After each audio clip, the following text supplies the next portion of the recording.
The WNBA is no stranger to drama and investigations in recent years, typically pointing at the aces. But what if I told you the team with the president of the WNBA Players Association on the roster was being investigated for alleged player mistreatment? Well, it's true. And it takes me back to a specific moment this year that really kind of caught me off guard. Now, if you remember this key moment, Christy Sides being confronted by Noelle Quinn, and of course Caitlin Clark, who was hyping up the crowd as the Storm were getting blown out and she was coming off the court. Skylar Diggins actually sped up and pushed in to Caitlin Clark, and in doing so pushed her towards the Storm bench, and then all these shenanigans broke out. And it's one of those things that I had the thought of at the time, and I was like, this is so weird. This is like, it's not a thing that I would expect from the team, or the franchise, and one that I loved originally, being from the Seattle area and growing up really liking Sue Bird and all this stuff. And I went to games this year even. So it's crazy to me that when I saw that, I was like, something's not right over there. Something's going on. Something's brewing. The emotions are high. Skylar Diggins-Smith is crashing out. Like, I had a video on it. Like, what is going on? Well, come to find out, they are under investigation, now revealed by reporting from the Chicago Sun-Times, which, shout out to Annie Costabile, because she's been breaking more actual news for the WNBA than like all of these folks on Twitter and all these other pundits. And I got to give her props. And it turns out that a law firm hired by the team is looking into accusations of alleged harassment and bullying tied to on-court performance against the coaching staff. A source said the allegations stem from incidents that happened at practice and during games. An email from the law firm obtained by the Sun-Times showed the investigation has been active for at least 2 weeks. So this has been going on, and it all kind of first bubbled up by one of the players in some of the exit interviews, one of them being Mercedes from the Storm. She kind of had like some T emojis, some cryptic stuff. And then there's different people on Twitter. I'm not going to go through it all because all that was hearsay at the time. But basically, there was a back and forth with people on Twitter, basically being basically going like, "Hey, there's smoke. Someone should go see if there's a fire."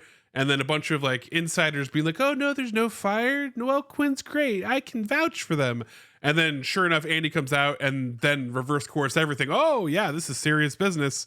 They're going to have some soul searching. So here we are back again. And, all this was kind of adding up in my head. And we even with that report that, hey, there's clearly an investigation going on, I've seen some funky stuff like and I tried to do some research of like, hey, like which coach might this be? Was there controversy in the past? Whatever. But sure enough, Circle Seattle Sports, the insiders came through, and they actually released their own article off the Chicago Sun's Time reporting and using their connections within players that were probably on the Storm and team. And they have some juicy details. The main two being that one of the people that is the focal point is Skylar Diggins-Smith, who led several outbursts laced with vulgarity during practices directed at teammates and basically backed up by the coaches. The coaches weren't stepping in and being like trying to cool stuff off or bounce things out. Apparently, they were just letting Skylar Diggins-Smith go and lay into players and teams, allegedly. And the reason this becomes a really big problem is because, as noted, the WNBA Player Association president, Nneka Ogwumike, who I adore, I think she's a great person, would love her as a player, but there's a quote here that's damning, which is, "There's clear dysfunction and feeling of distrust led to a players only meeting to discuss alleged mistreatment without Ogwumike," the WNBA president, "in attendance due to fear of partiality to the coaching staff," multiple sources confirmed to Circling Seattle Sports. So now you have the WNBA president on the team who should be the biggest player advocate, and maybe there's some other reasons that you don't want her and her role as part of these conversations. I don't necessarily know what they were. I've seen people mention that maybe there's a conflict of interest somewhere in there, or that it's better if she was impartial to bring stuff. But if you're involved in the team, I would think, and if you're wanting to be a leader, which is what you were brought onto the team to be, then you should be someone that's trusted. You should be someone that's in these conversations. And if Skylar Diggins-Smith is the one laying into you, she can't be the leader because she can't be trusted.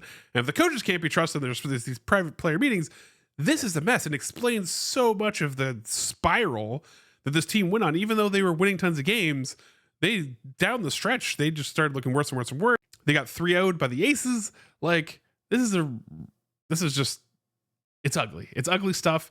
And as a fan of Sue Bird and the Storm, it's just so sad to see. And there's clearly a leadership vacuum that was left by Lauren Jackson and Sue Bird and Breanna Stewart. She left to go to the Liberty. And so they just don't have any leadership in that locker room. And if the coaching staff is problematic and all this stuff is problematic, like, there's going to be a lot of soul searching. And I even saw stuff too, like little sneak peeks about who was maybe chirping, but Jewel Lloyd's mom had deleted Twitter posts about the coaching staff.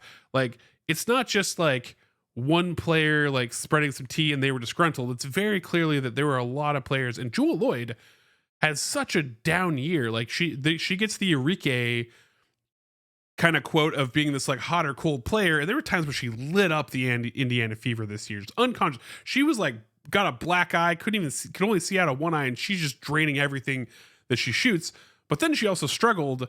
And a lot of times when stuff like that happens and you see someone so inconsistent and just having such a struggle time, sometimes that's mental. And if you have a team, you have poor leadership and poor coaching that's making you feel bad about your performance, that's also in your head. And that just leads to kind of what we saw. And I know I'm reading a lot of the tea leaves here, but this team is in trouble. That like depending on how this works, even if the investigation comes back and nothing really happens out of it, Noelle Quinn doesn't go to the side, I expect something will come out of this. But that core four that you were hanging your hat on, you were all excited about, if you're a Storm fan, if you're the Storm franchise, like, that's kind of up in smoke, because like all of this stuff is out in the open. That's just bad for a team. It's not in the locker room anymore.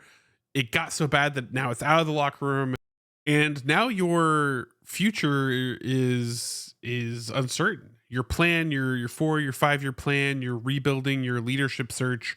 It's hard to find good leaders. And Jewel Lloyd's on contract till 2026, but you have a bunch of unrestricted free agents.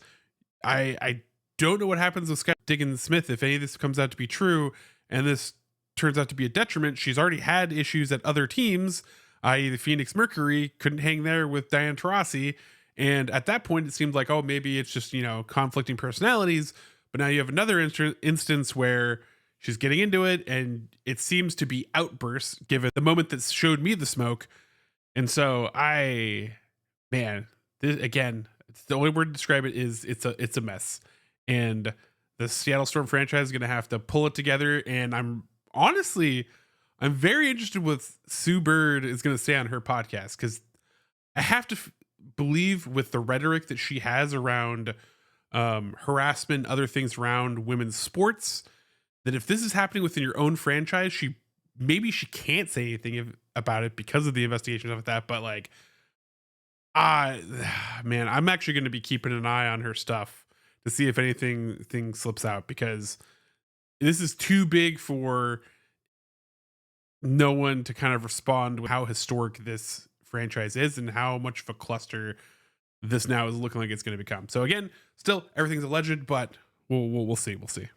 That's the news so far. We'll see how this story continues to develop. If any more quotes or players or anything steps into the light, I'll be here to report. And I'm working on a bunch of videos. Sorry, it's been a little bit.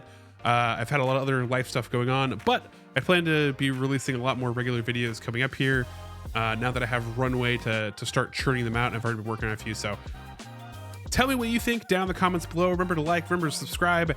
And as always, you'll be amazing today because you are amazing. And I'll catch you next episode.